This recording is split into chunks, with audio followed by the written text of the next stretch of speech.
Then there's the academic rebel. And this would be like one of my board members, Scott Rickard. Scott's now on my board of directors. He was a professor at macro science, but he never quite fit into the academic tenure track. As a matter of fact, after he got tenured, he went and started a company. So this would be the person who went the PhD track, academic track, maybe incubated a technology and realized, I want to do this by myself. I am an academic rebel. The last example of an external entrepreneur that I can is criminal mastermind. And you might think that, but think about it. If you've ever seen and read the story of a guy named Frank Guy who was a drug dealer and innovated trafficking, and it's in the movie Blow with Johnny Depp. He innovated a way to bring these drugs from Colombia to the United States. And with a $50,000 investment, he made $300 million in 2 years. Of course, he's in jail now. But the point is people who think that way. Because I know a lot of entrepreneurs who have challenged the legalities of certain laws to create a business. And that mindset is a mindset that is essential, I think, to one of these personalities that become external entrepreneurs. Now, hopefully, they go straight, but, we can always hope.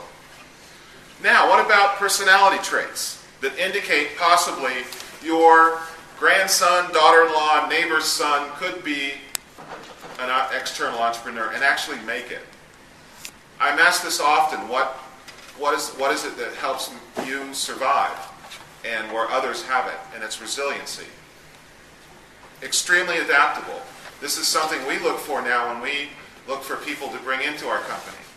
So not only people that start companies have these traits, but if you're a new entrepreneurial adventure and you have the challenge like we do of bringing in new people, you may want to use these same skill sets and personality traits to bring in people. Because I tell you, recruiting good people is very much a challenge.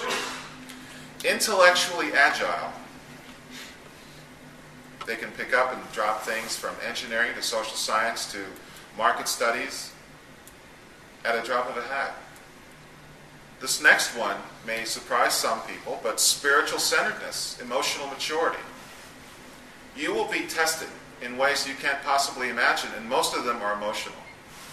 So if you deny or somehow suppress this need and this aspect, you're doing yourself a great disservice. Lucky, but this definition of lucky, opportunity means preparation. And salesmanship.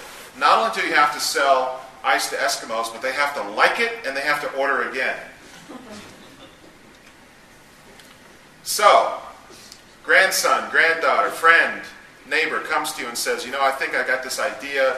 I've got some maybe $10,000 put away. I'd like to try it. What do you think? First thing you tell them, keep your job.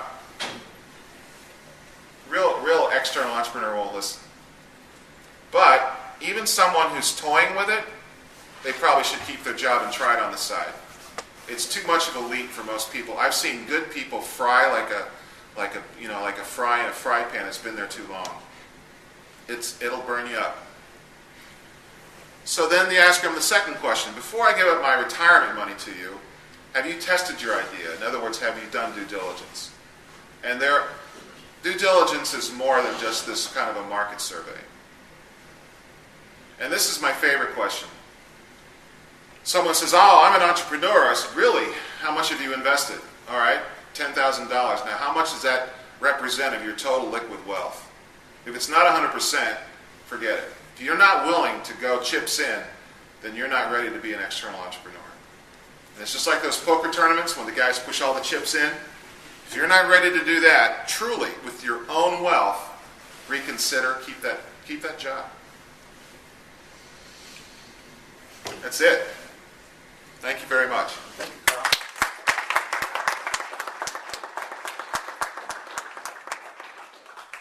We're going to have questions at the end after Tim. Sure. There'll be plenty of time. But Karl, I want to thank you very much for such an enlightening presentation.